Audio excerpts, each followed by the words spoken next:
Welcome to the new episode of The Game Changers. What is Abram International?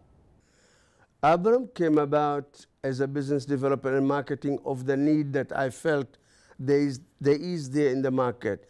The world economy is changing. The world economy is shifting from the west to the east. So now there are new products, there are new business opportunities in the east that need to be looked differently.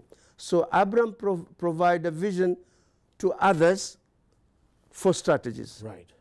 Abram has a combination of a number of directors whereby we support each other by each being specialists in his field. We have people who are into infrastructure. We have those who are expert in logistics. We have those who are experts in marketing. We have those expert in business development. So we support each other that way.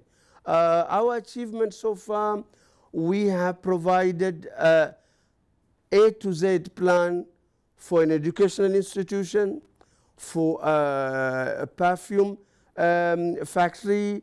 So this is how we serve other people, is to provide to them an A to Z plan for the business they wish to develop. Now, with what you have just tried to relate to, I'm so curious to know about Yappy Muslim. Yappy Muslim came about because from my discussions with the youth, I realized, unfortunately, they've been raised to see faith as something for tomorrow, whereby I want them to look at our holy book as today, for a book that helping you today.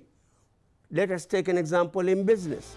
Abdullah authored Yuppie Muslim, which is an introspective narrative about the yuppie.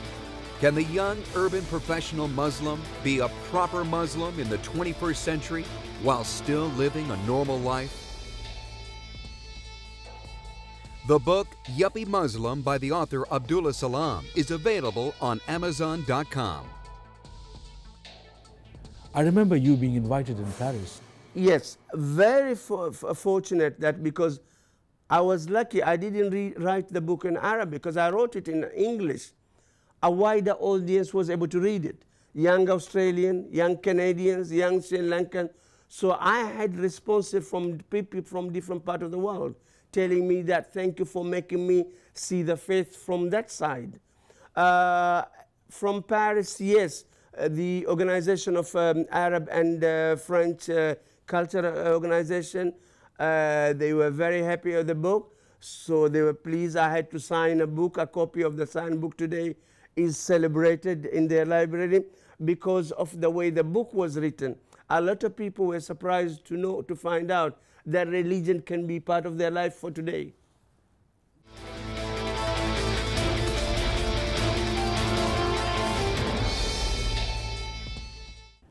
The other day you were mentioning about the Eastern philosophy.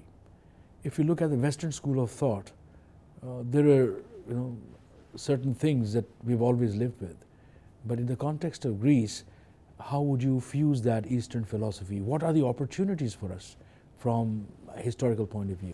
See, the problem with the East is that we don't have certain institutions. For an example, we don't have news agencies. So all our media, all that is in our media is coming from Western agencies, being Reuters, being the French agency, and so on.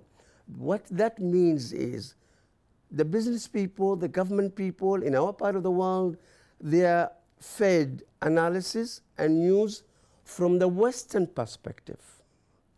Now, as people say, there's two sides to every story.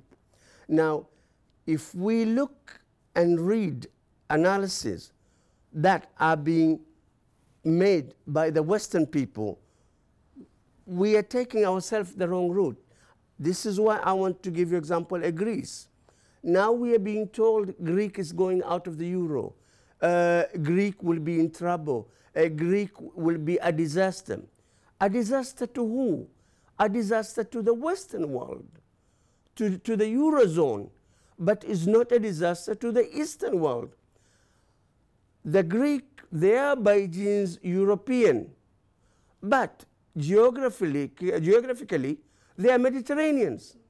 We, the Eastern people, share with them the same sweets, baklava. We share the same food with them, cuisine, being it shish, being kebabs, being smoking shisha together. So they are part of the East. Half of them, half part of them is in the East. Now they have lost. Either they're no longer wanted in their other Western half. We could see them as an opportunity.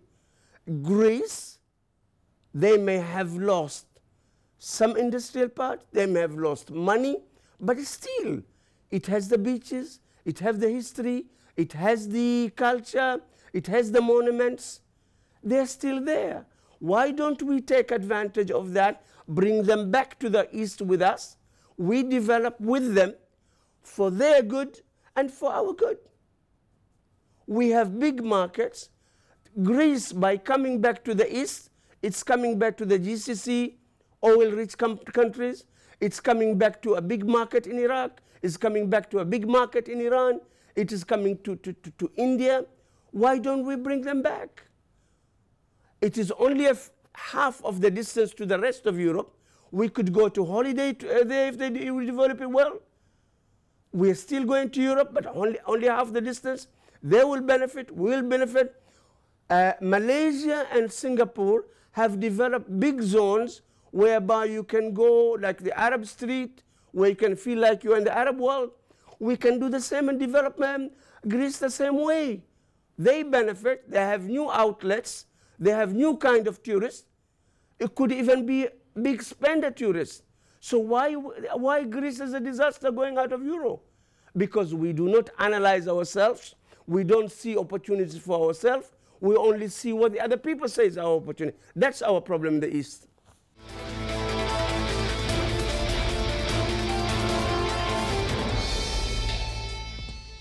Mr. Abdullah, please tell us your secret of success for these young, emerging, dynamic entrepreneurs. Of all the things that help me to succeed, that I believe the young can benefit from, is believing and understanding customer is king.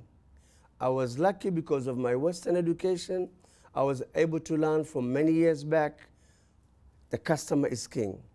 I implemented that in my life and in my business. Now the youngsters need to know what you personally believe in you is a color of people who you should respect. It's a personal business, keep it inside you. In the market, we have to realize in our part of the world, we are in a unique situation whereby in some cities, the locals are only 10%.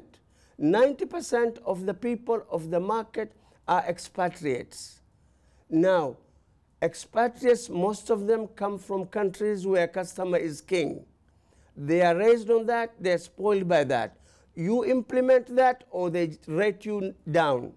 Secondly, you believe a particular color is better than the other or more respectful another color in life, that is your part of your problem. As far as in the market, everybody is number one, everybody is king, regardless of his color, of his nationality.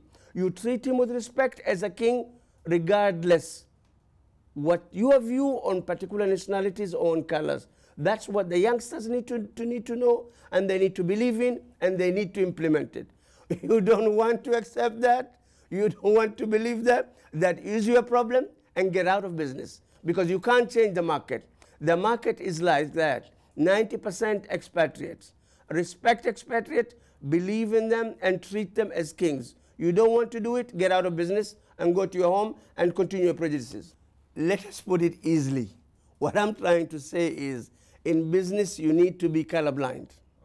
What the color of the man walking into your shop is irrelevant to you. He's king, he's a customer. Also, you need to be gender blind. The person walking into your shop, is he a female or male, is none of your business. Is a customer, they both get equal respect.